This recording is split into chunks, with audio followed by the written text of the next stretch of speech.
जय यीशु। प्रभु का धन्यवाद। बहुत ही सुंदर गाना है। दोनों ही गाने हमारे बहुत ज़बरदस्त हैं, जिसमें कुदरत को हमने गाते हुए देखा है, कुदरत को महिमा करते हुए देखा है। चिड़ियों को भी प्रभु की महिमा गाते हुए देखा है, सुना है। तो ये कुदरत को बहुत नज़दीकी से देखने वाला बात है। जब हम कुदरत को नज़दीकी से देखते हैं तो पहचानते भी हैं।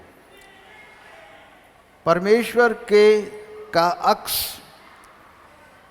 उसका चिन्ह, उसकी महिमा का चिन्ह कुदरत में और उसकी सृष्टि में हर जगह दिखाई देता है। इस बात को हम जानें। इस गाने नंबर 229 में जो लिखा है, चौथा पद है, दुर्बल मानव हूँ मैं। प्रभु प्रार्थना कर रहे हैं, दुर्बल मानव हूँ मैं, सामर्थ्य मुझे देना, आत्मा से भर के मुझे नवजीवन तुम्हें दे। एक दिन मैं प्रार्थना कर रहा था और कह रहा था, हे प्रभु, मैं तो बड़ा दुर्बल इंसान हूँ, मेरा बस नहीं चलता इस दुनिया के और संसार के संसारिकता जो कि झूठ दुनिया का सत्य को दबा रहा है। यानी सत्य को झूठ से दबाया जा रहा है, ज़बरदस्त तरीके से दबाया जा रहा है, और मैं इससे नहीं लड़ सकता। तू मुझे सामर्थ्य दे। हम दुआ कर रहे हैं। और उसी दिन प्रभु का वचन मुझे प्रकाशित वाक्य, उसका 3रा अध्याय, और उसमें 7 पद से 8 पद तक ये वचन है जो मैं पढ़ना चाहूँगा।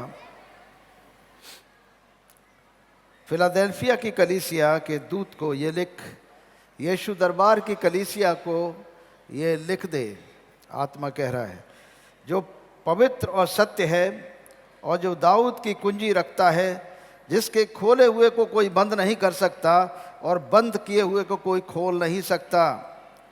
वो ये कहता है कि मैं तेरे कामों को जानता हूँ।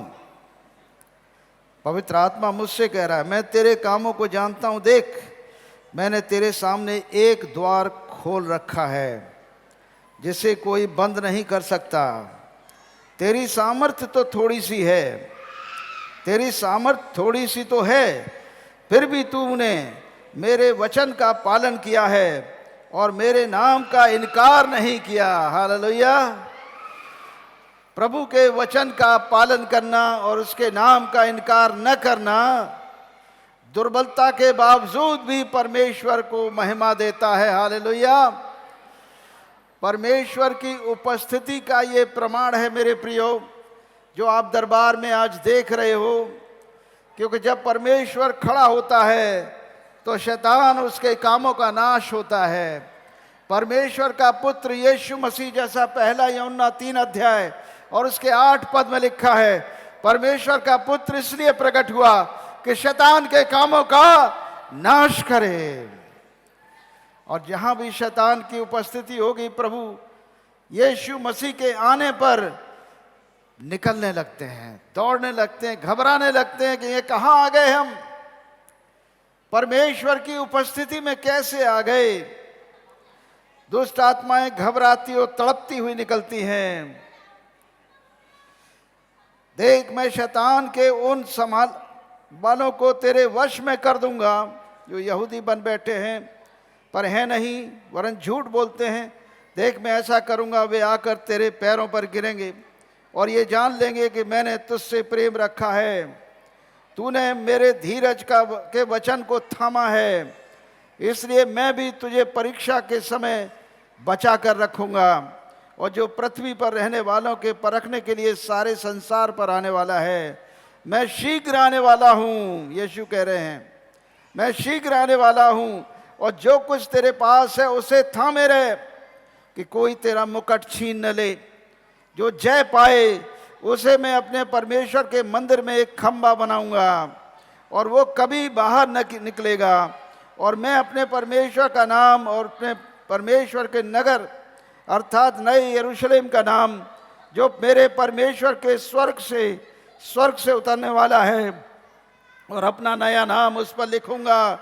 जिसके कान हो वो सुन ले कि पवित्र आत्मा कलीसिया से, यीशु दरबार कलीसिया से क्या कहता है। हालेलुया।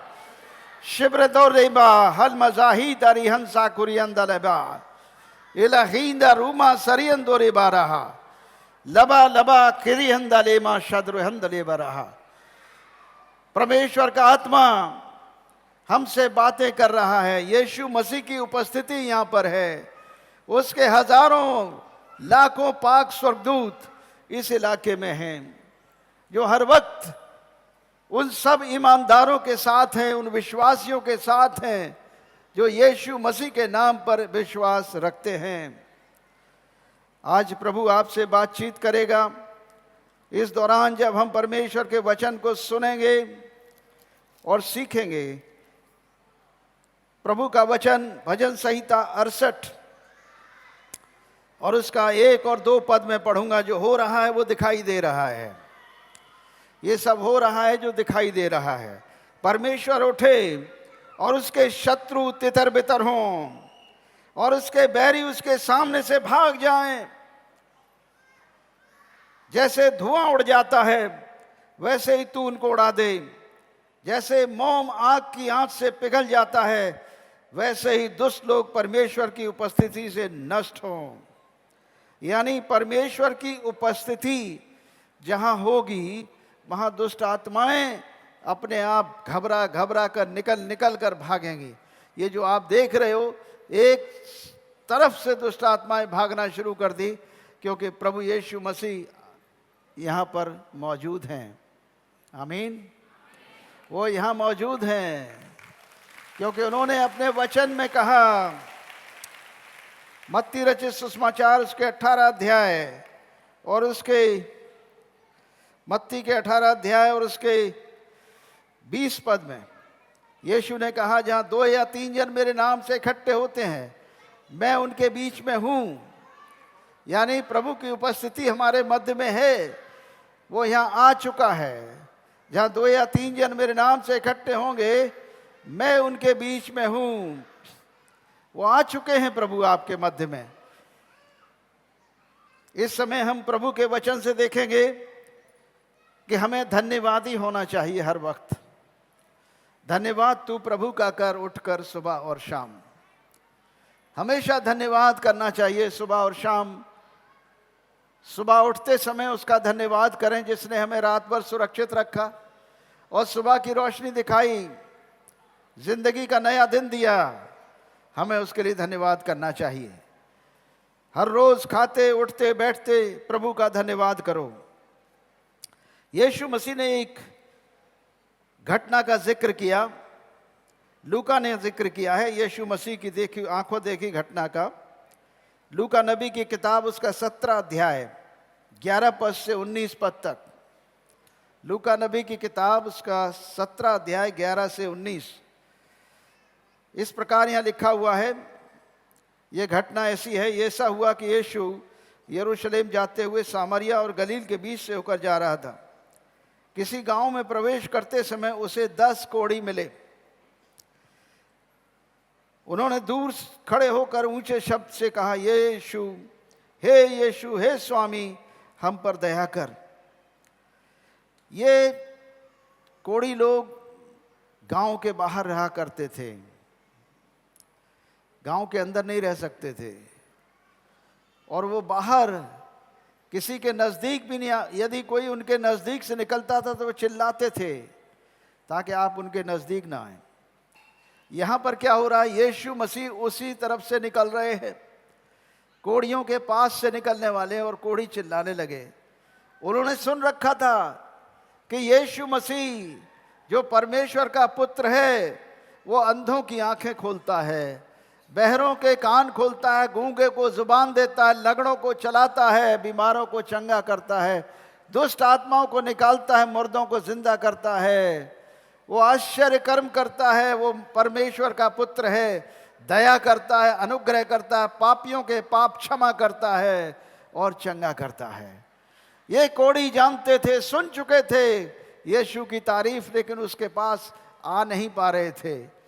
यहाँ यीशु मसीह उसी इलाके से निकल रहे हैं और ये कोढ़ी लोग पूरे विश्वास के साथ चिल्लाने लगे कि हे यीशु, हे स्वामी, हम पर दया कर।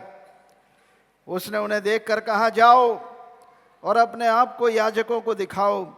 और जाते ही जाते वे शुद्ध हो गए। हालेलुया। 10 कोढ़ी शुद्ध हो गए।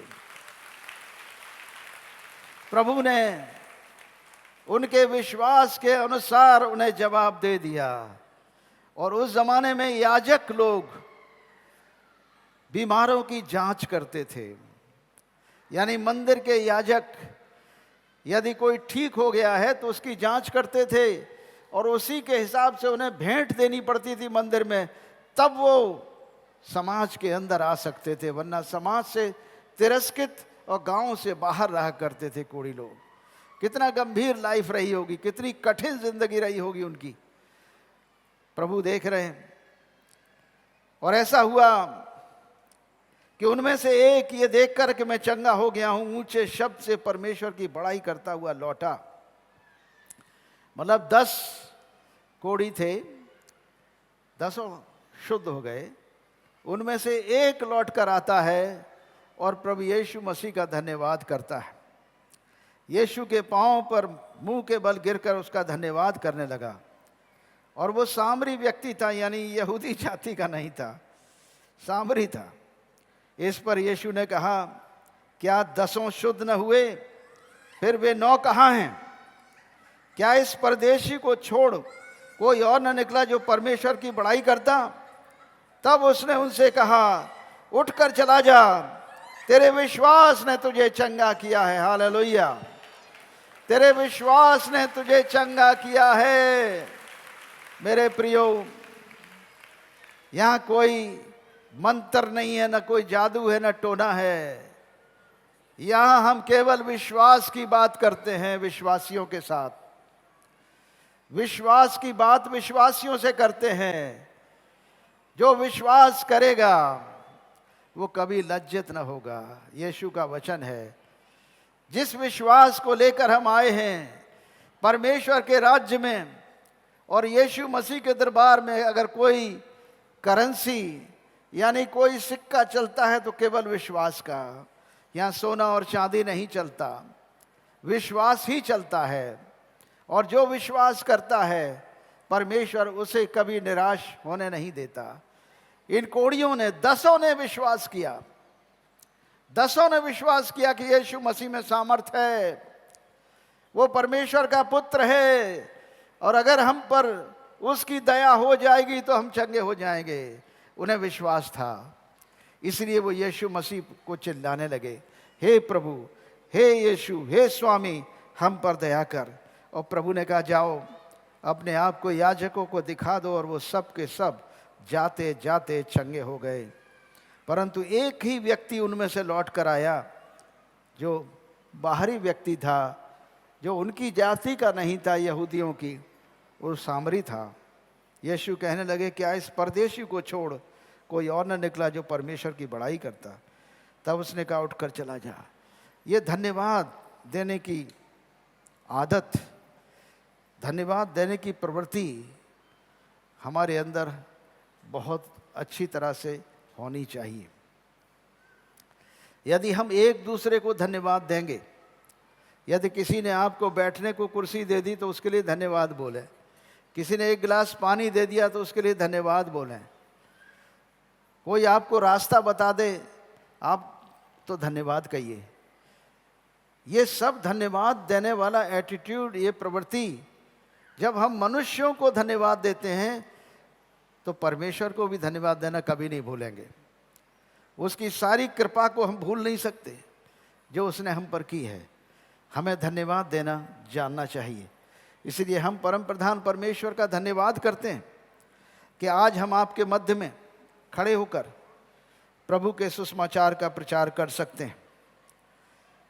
जैसा कि विलाप की 3 अध्याय उस 22 पद में लिखा है, हम मिट नहीं गए, ये यहोवा की महाकरुणा का फल है और उसकी दया अमर है। हालेलुया। यहोवा की दया अमर है, इसलिए हमें धन्यवाद करना भूलना नहीं चाहिए।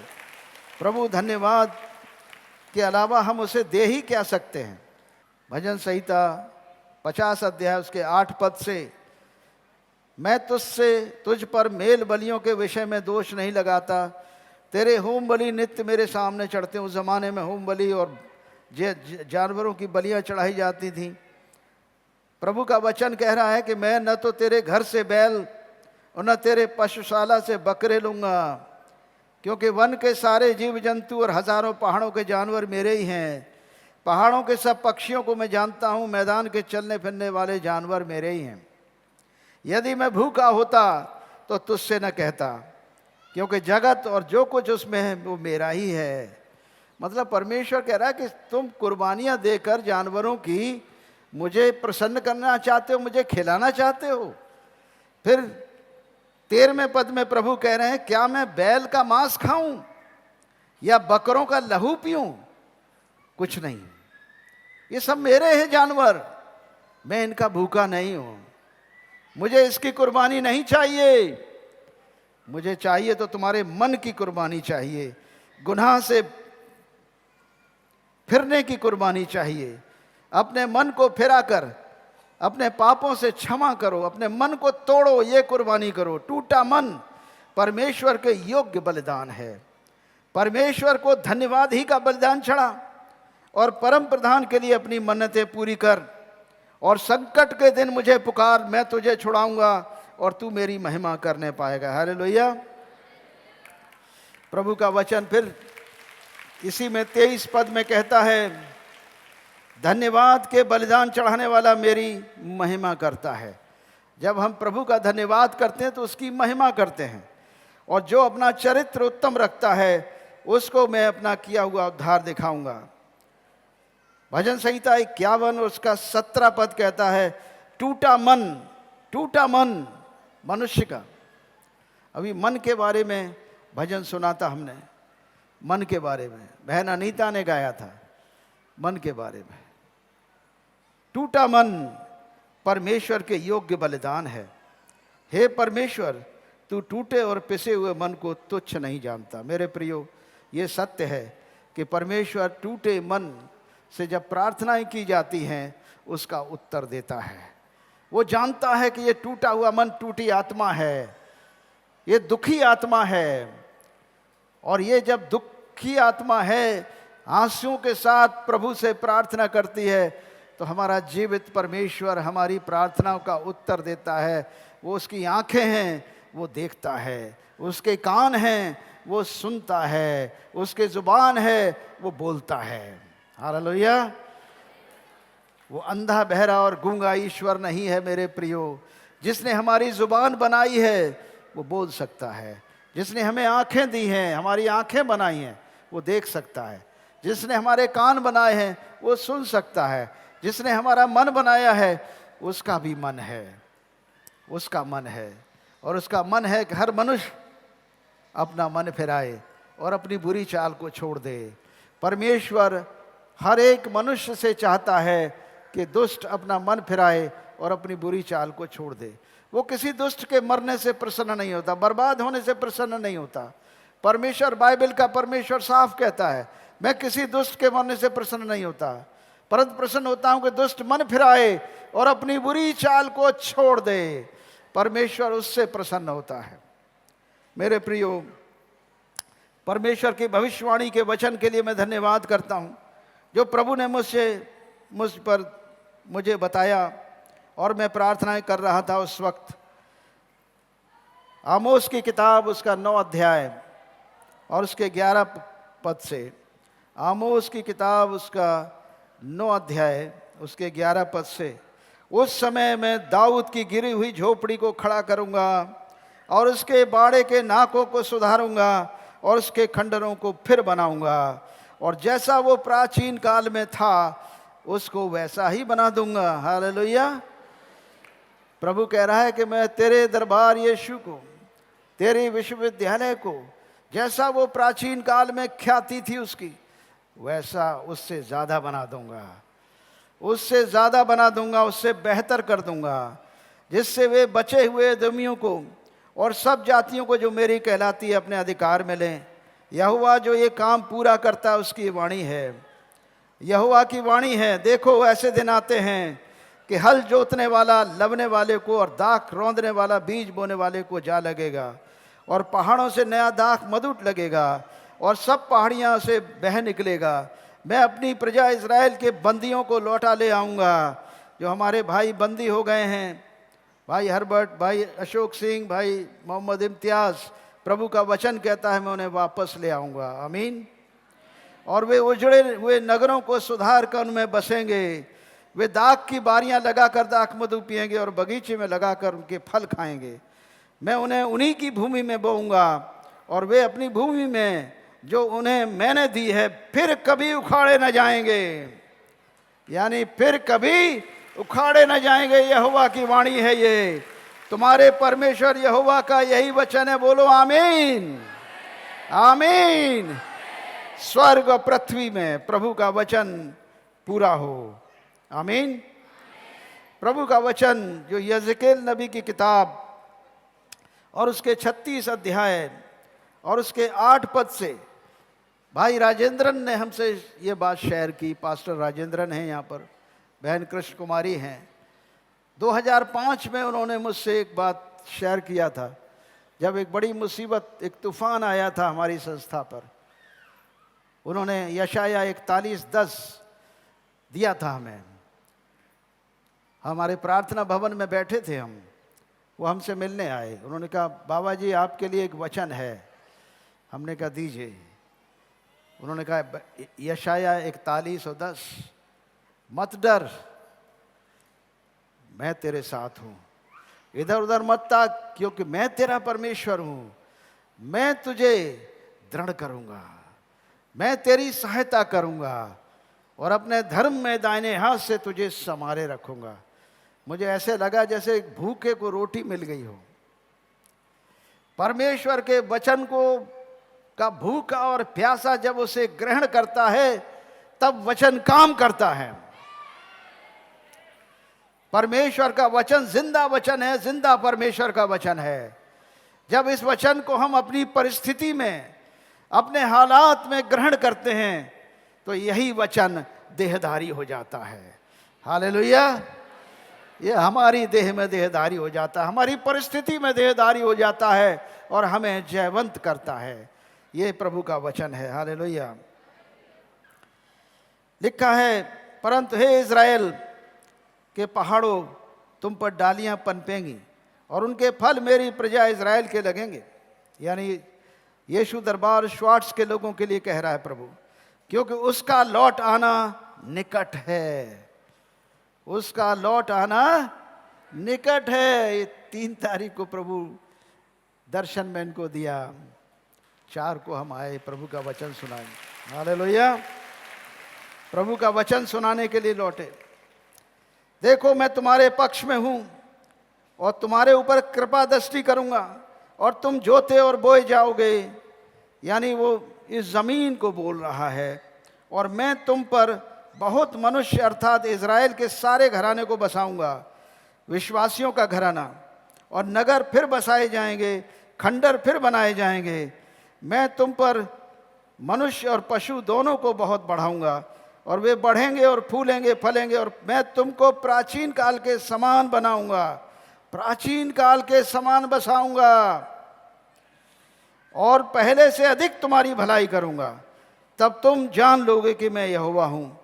मैं ऐसा करूंगा कि मनुष्य अर्थात मेरी प्रजा इज़राइल तुम पर चलेगी फिरेगी और वे तुम्हारे स्वामी होंगे और तुम उनका निज भाग होगे, और फिर वे तुम्हारे कारण निर्वंश न हो जाएंगे।